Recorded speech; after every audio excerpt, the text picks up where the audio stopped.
प्यारे जातकों, आज हम विशेष तौर पर जन्म कुंडली के थर्ड हाउस के बारे में बात करेंगे। जन्म कुंडली का जो तीसरा घर होता है, इसका मालिक बुध ग्रह है और कारक ग्रह मंगल देव को माना जाता है। राहु यहाँ उच्च का माना जाता है।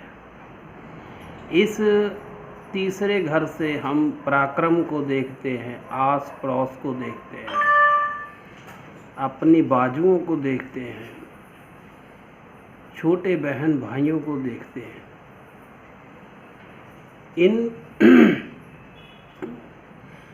अगर जहाँ तीसरे भाव में गुरु ग्रह विराजमान हो तो हमारी ज़िंदगी में कैसे फल हमें प्राप्त होंगे, आज हम इसके बारे में बात करने जा रहे हैं। जातकों, तीसरे घर में बृहस्पति देव बहुत अच्छा फल देते हैं। अगर एकादश भाव में बैठा हुआ ग्रह इनका मित्र हो, भाव चंद्र सूर्य या मंगल अगर एकादश भाव में हो तो दूसरी शर्त, दूसरा, पांचवा, नौवां और 12वां भाव, इन घरों में बुध, शुक्र, राहु और शनि ये ग्रह नहीं होने चाहिए। अगर किसी जातक की जन्म कुंडली में ये शर्तें लागू होती हैं तो जातक यशस्वी होता है, उसकी पर्सनैलिटी बहुत अच्छी होती है, बहुत से मित्र दोस्त होते हैं, छोटे बहन भाई उसका बहुत सत्कार मान सम्मान यश करते हैं। पराक्रमी होने के कारण विद्वान होता है। चारों तरफ से शुभ संकेत ही प्राप्त होते हैं। सोना उसके पास कभी भी खत्म नहीं होता और ज्यों-ज्यों उसकी ज़िंदगी के साल बीतते जाते हैं त्यों-त्यों उसका समय अच्छा ही आता जाता है। शादी अच्छे घर में होती है क्योंकि जहाँ बैठा बृहस्पति साथ में घर को पंचम दृष्टि से, सहयोग की दृष्टि से देखता है तो अच्छी गृहस्थी प्राप्त होती है। ऐसे ही जातकों, जब जिस भी जातक पर तीसरे घर का बृहस्पति खुश हो जाए तो उसे जीवन में किसी भी प्रकार की कमी महसूस नहीं होती है। इसके विपरीत अगर दूसरे, पांचवें, नौवें और 12वें भाव में बुध, राहु, शुक्र या शनि ग्रह विराजमान हो या फिर एकादश भाव में इन चारों ग्रहों में से बुध, शुक्र, शनि, राहु कोई ग्रह बैठा हो तो बृहस्पति देव अपना बुरा असर दिखाने लगते हैं। तो छोटे बहन भाई, यार दोस्त, मित्र सब साथ छोड़ जाते हैं। जातक चाहे उनका कितना भी कर ले, लेकिन कोई भी उसका एहसानमंद नहीं होता। सभी एहसान खामोश होकर चले जाते हैं, उसके किए हुए उपकारों को भूल जाते हैं और समय पर काम नहीं आते हैं। अपना पराक्रम भी ढीला पड़ जाता है। बुध और मंगल ग्रह की ओर से काफ़ी परेशानियां देखने को मिलती हैं। जातक का जो सोना होता है वो बिक जाता है। बिके हुए सोने से जो धन प्राप्त होता है वह भी अशुभ कार्यों में खर्च हो जाता है।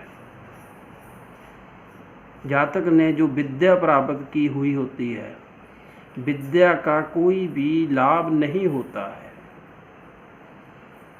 और जितना भी वह धन कमाता है सारे का सर ऊल जलूल कार्यों में खर्च हो जाता है।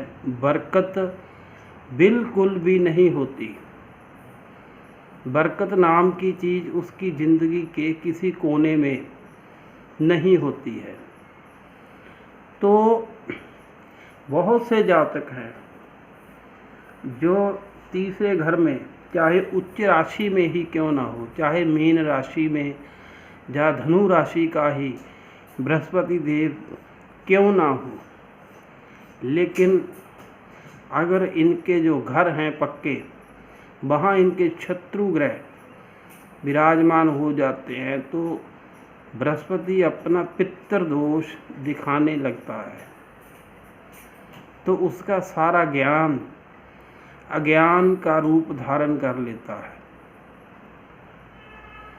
जातक का यश मान कीर्ति सब मिट्टी में मिल जाते हैं। उसकी जो गृहस्थ जीवन होता है वह भी अच्छा नहीं होता। संतान दोष भी लगता है, क्योंकि केतु भी खराब हो जाता है। इसके कारण संतान दोष जो होता है वो पैदा हो जाता है। संतान की ओर से बहुत सी परेशानियां झेलने को मिलती हैं। तो जातकों, अगर जहाँ बैठा हुआ बृहस्पति देव अपना मंदा फल दे रहा हो तो सबसे पहले तो आप एक उपाय कीजिए।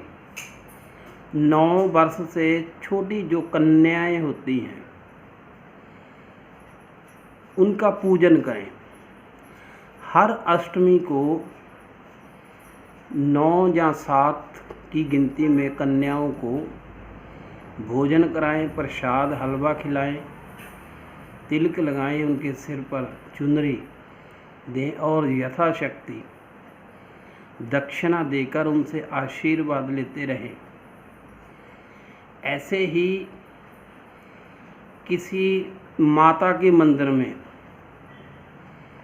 महीने 2 महीने या 6 महीने के बाद जाते रहें। अगर वहाँ कन्याएं मिलें तो उनकी सेवा भी अवश्य करें। तो आप देखेंगे कि यहाँ बृहस्पति देव अपना शुभ फल देना शुरू कर देंगे और यहाँ से मिलने वाले सारे के सारे फायदे आपको प्राप्त होने शुरू हो जाएंगे। सिर्फ 2 उपाय करने से। छोड़ दीजिए, और कोई उपाय करने की ज़रूरत नहीं है। कोई बृहस्पति देव की वस्तुओं का दान करने की ज़रूरत नहीं है। सिर्फ आप बुध ग्रह जो होता है उसके उपाय करें। आप देखेंगे कि यहाँ अगर नीच राशि में भी बृहस्पति देव विराजमान हुए तो भी आपको शुभ फल मिलने प्रारंभ हो जाएंगे। तो निश्चय कीजिए, आज से कन्याओं का पूजन शुरू करें। यथाशक्ति उनको कापी, पेन, किताब या वस्त्र और भी बहुत सी वस्तुएं आप दे सकते हैं अगर सामर्थ्य है तो। इसके साथ ही विदा लेते हैं। नमस्कार।